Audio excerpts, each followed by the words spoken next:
भाजपनं आधी आमचे हातपाय तोडले, आता ते मुंडकं छाटत आहेत. स्थानिक स्वराज्य संस्थेवर जेव्हा निमित्तानं शिवसेनेवर दबाव येत होता तेव्हा मंत्री अब्दुल सत्तार यांनी हे विधान केलं. खरं तर शिवसेनेचे अनेक बालेकिल्ले भाजपनं या काळात घेण्याचा पुरेपूर प्रयत्न केला. अशाच एका मतदारसंघात यावेळी बघायला मिळालं जिथं बापानं आपल्या मुलासाठी प्रयत्न केले, मात्र त्यांना यश मिळालं नाही. तो मतदारसंघ म्हणजे जळगावचा आणि ते प्रयत्न करणारे नेते म्हणजे मंत्री गुलाबराव पाटील. याच नाराजीवर आता बोलताना त्यांनी थेट गुवाहाटी बंडाची आठवण करून दिली. मग नेमका त्यांना काय संदेश द्यायचा होता हेच या व्हिडिओच्या माध्यमातून बोलूयात. जळगावमधील एका कार्यक्रमात गुलाबराव पाटील चांगलेच भावूक झाले, कारण त्यांच्या मुलाला उमेदवारी मिळाली नव्हती आणि म्हणूनच त्यांच्यावर विरोधकांकडून टीका होत होती. तेव्हा ते म्हणाले, अनेक लोक सध्या टोमणे मारत आहेत की तुमच्या मुलाला तिकीट मिळालं नाही. मी त्यांना एवढंच सांगतो, नसीब में होगा तो उठकर आएगा और नसीब में नहीं होगा तो आकर चला जाएगा. देवाच्या मनात यापेक्षाही काहीतरी चांगलं असेल, त्यामुळे या प्रारब्धावर माझा विश्वास आहे, असं ते म्हणाले. जळगावची ही जागा एकनाथ शिंदे यांच्या शिवसेनेला मिळावी यासाठी सुरुवातीपासून ते प्रयत्न करत होते. त्यांचे पुत्र प्रतापराव पाटील यांचे भावी आमदार असे पोस्टर्सही झळकू लागले होते.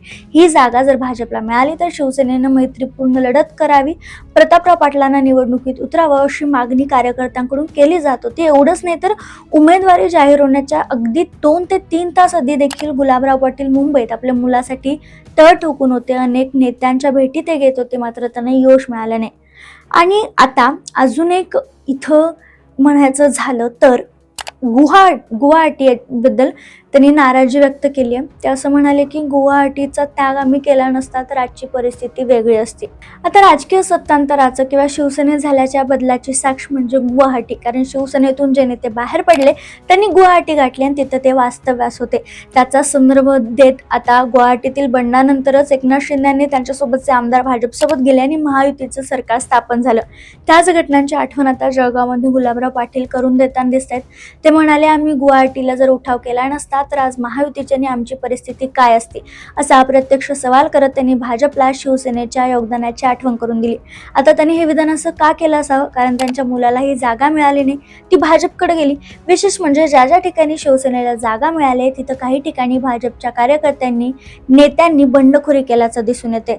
याचं सगळ्यात मोठं उदाहरण म्हणजे नाशिकमध्ये भाजपचे गणेश गीते यांनी उमेदवारी अर्ज भरला होता. दुसरीकडे गोकुळ गीते यांनी देखील अपक्ष उमेदवारी अर्ज भरला, ते ज्यांचे ते बंधू आहेत, मात्र त्यांनी माघार घेतली नाही. याबद्दलच बोलताना गुलाबराव पाटील म्हणाले की एकनाथ शिंदे यांच्या शिवसेनेच्या 5 हक्काच्या जागा, मात्र तरीही उपमुख्यमंत्री एकनाथ शिंदे यांनी 4 जागांवर समाधान मांडलं आणि त्या जागांमध्ये जरी भाजपचे कार्यकर्ते बंडखोरी करत असतील तर ते योग्य नाही. त्यातूनच त्यांनी पुन्हा एकदा गुवाहाटीची आठवण करून दिली. म्हणजे हळूहळू भाजपनं शिवसेनेचे अनेक किल्ले आपल्या ताब्यात घेण्याचा प्रयत्न केला. मग तो नाशिक असो, जळगाव असो किंवा रायगड असो, जिथे राष्ट्रवादी सध्या आहे, जिथं भरत गोगावलेंनी आपला दावा केला होता, जुईली दळवी यांनी तरीही बंडखोरी केली होती, मात्र शेवटी त्यांना माघार घ्यावे लागले. छत्रपती संभाजीनगर यांनी जालना मतदारसंघात देखील अब्दुल सत्तारांनी नाराजी व्यक्त केली होती.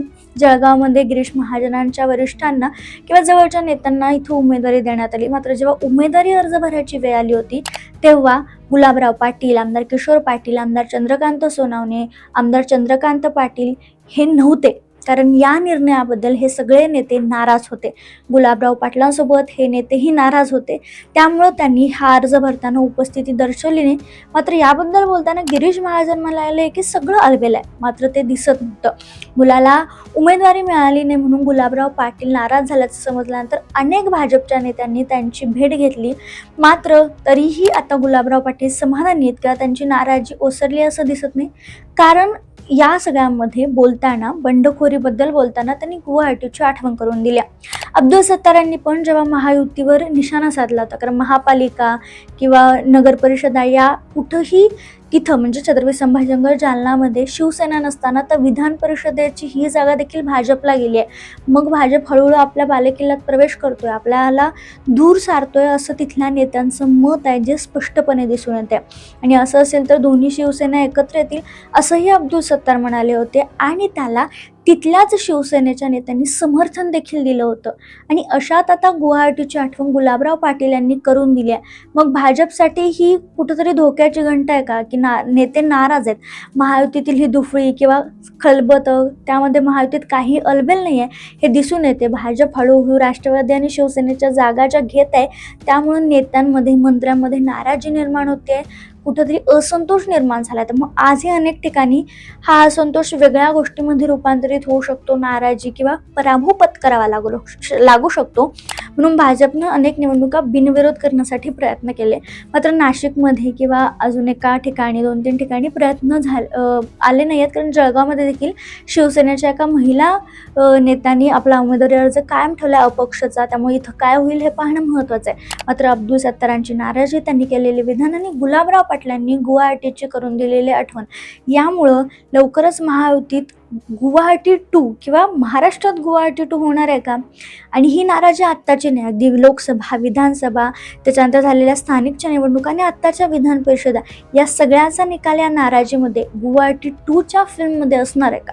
तुम्हाला काय वाटतं? मला कमेंटमध्ये जरूर कळवा.